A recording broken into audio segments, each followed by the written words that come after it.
Good evening, and welcome to another contrived episode of Diatribes from the voice of doom. Now here's the melancholy and dejected voice of doom. Thank you, Mr. Announcer. And I am melancholy. And when I got home, I was going to put together a pretty good parody and put together a few other things to make a few more diatribes, or at least one, figure out what I was going to do. And by the time I got done perusing the latest news from the last 4 hours that I've been gone, I decided I can't because things are happening too fast. And I can't just go merrily along with little details. And I decided I better chant before I do this one. I always chant before I do a morning diatribe because this puts me in a good frame of mind to say things correctly and, just be lucid and clear. But today I did Gongyo, we call it. I did my prayers and chanting before the evening one, which I should do anyway. And it's because I'm depressed. And I'm not depressed about my life. I'm depressed about the globe because it's going to get damaged and I can see it and everybody can see it and they all know it. Everybody knows it. And strange things are happening and there's strange behavior and, just got somber because instead of being able to do my little parodies and satire, I have to keep lecturing. I got these flowers from a waitress at the restaurant. It lets you know she's a female and probably biological female, and she gave them to me, and I wore them. And if it was a year ago, then I would be in for a whole lot of misery because my wife would not like me coming home with flowers in my hat from a waitress, even if that waitress was 85 and with gout and a hump. But she's not here now, and that's kind of what I was thinking when I was doing my prayers, because I'm like, everybody wonders. They talk about God's, or not God, your dad or your parents are watching from heaven, or someone's watching down, down on you, and I'm like, well, they keep their corporal form that they had when they died, and they're in heaven and watching, then that's kind of disconcerting.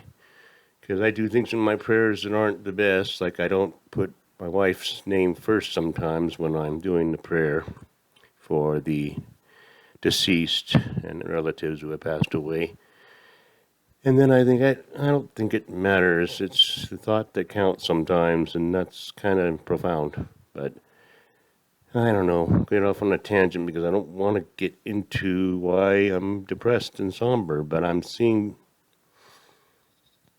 strange things. And when I see strange things, which you've seen, if you've watched my videos, you would know. Strange things bug me. And I got to know why, and I'm coming to a conclusion, and I think it's all coming together, and everything is connected. And it's connected anyway, because in Buddhism, all phenomena is connected. Life and all phenomena is connected. And when you think about it for a while and start studying, and there's a lot to study, you'd realize that. But be that as it may, come home and then I'm seeing this general, which I didn't like anyway. I heard two people at the restaurant were talking to me, and they said, I said about how the world is, and the general, and I'm like, well, the general, yeah, he's incompetent. I thought they were just generally referring to the general, like, yeah, he's a total. But no, he's a traitor, and they decide who's going to run the country, and if they have a maverick in office, they don't trust him. And I don't trust them, okay? because they're doing things in a very strange way. They're getting out of wars backwards for some inexplicable reason. They're opening up the border and allowing anyone to come in, and they don't have to be vaccinated, and they can just be dispersed throughout the country when Petri dish is telling us to get vaccinated. So that makes no sense. So, I mean, I got to go, well, all right, there's a conspiracy. Of course, there has to be. People work together, but I don't give any, human beings any credit for brains at all. And how are they going to put a conspiracy together? I don't care how rich they are. They're going to miss something. And there's always people that get drunk and start talking. Yeah, whatever. A Dean Koontz novel. That's, more likely a cabal of satanic, a group of satanic worshippers who have traded their souls to the devil in order to gain great power and, be the heads of their thrones and their little, fiefs or whatever.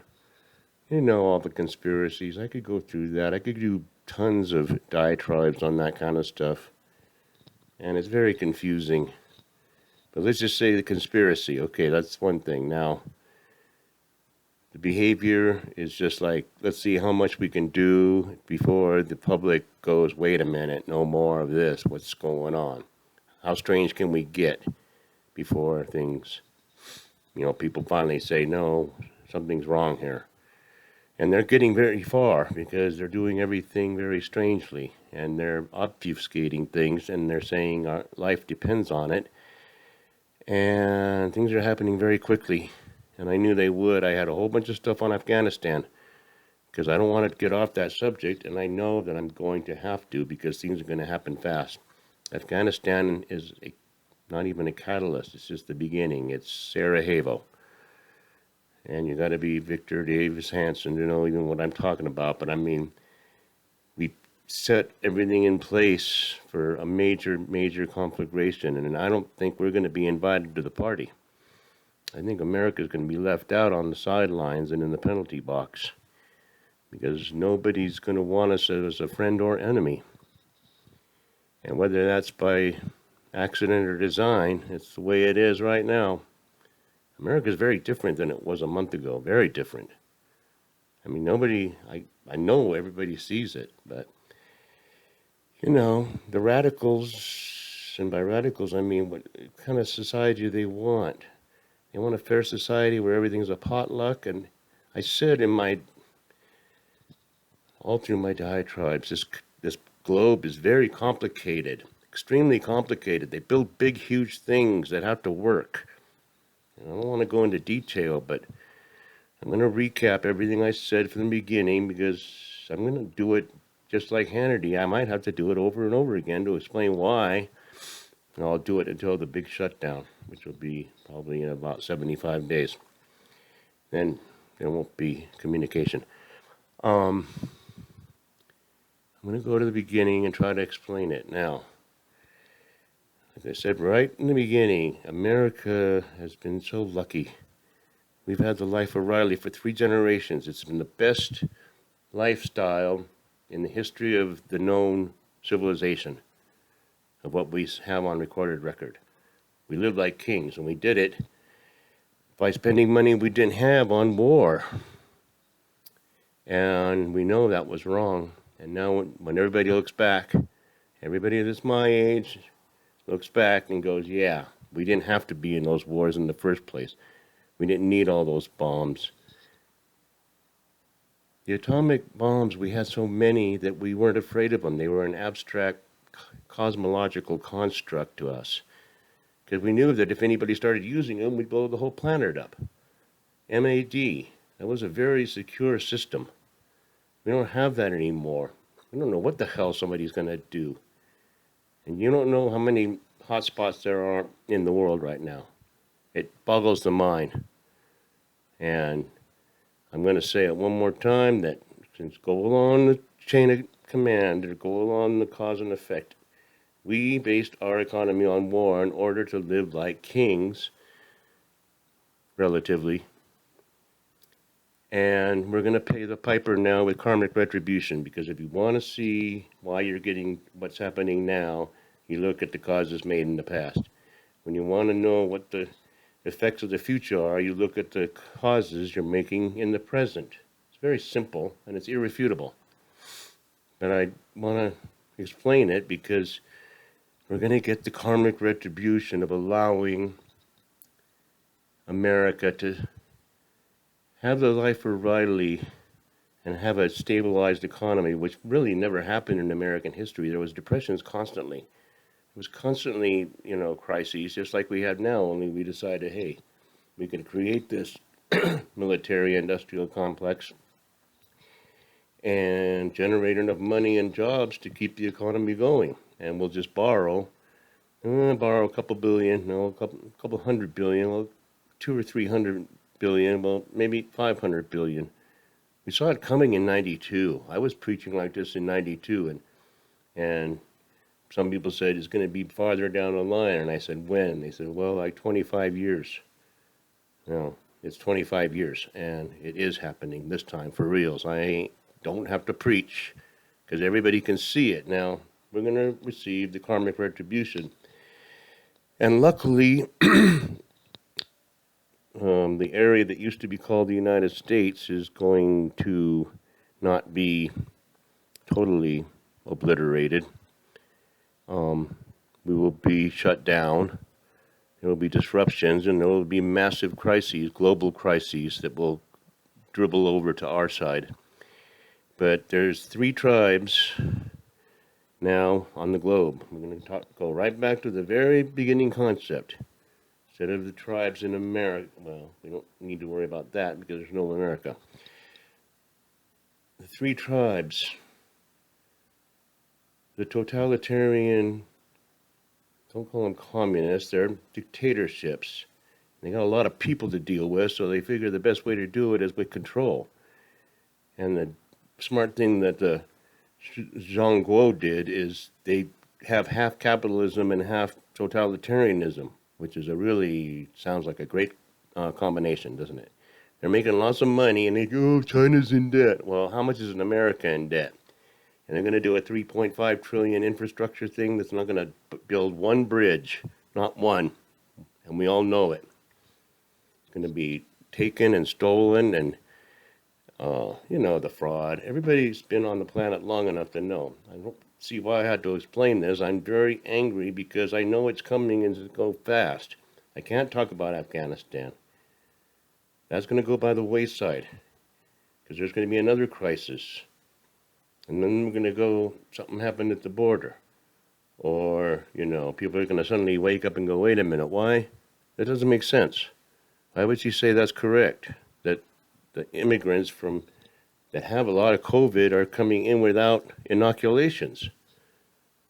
I mean, that would be the first thing you'd do if you're going to let them in. So, I mean, it's going to be anticlimactic because I don't know how to end this on a flourish. It's just, I'm serious about Voice of Doom. I'm serious about 2022, and I'm serious about a conflagration. And people aren't going to be able to handle it. And that's kind of how I wrapped it all up. We're not going to be able to handle it because we've been spoiled.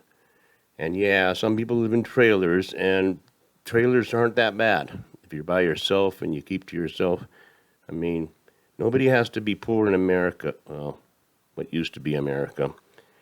Now I don't know what people are going to do. There's people on the street, just sleeping all over the place. They've let everything go to hell, and there's got to be a reason. So that takes us back to the conspiracy, that there's an elite crowd that's bound and determined to cause destruction. And they want to do it on every level, urban, national, international. And they're doing it. They're doing a good job at that. So the other possibility is they're aliens, and I'll accept that too. But if they're actually thinking they're trying to do good, then something's very wrong. As Al Pacino said, something's very wrong around here. So I'll leave it at that. I got it off my chest, and I'm sorry I'm negative. I know I've always been so upbeat and positive through most of my diatribes, but I'm getting a little worried for everybody. Try to get up in the morning. Okay, bye.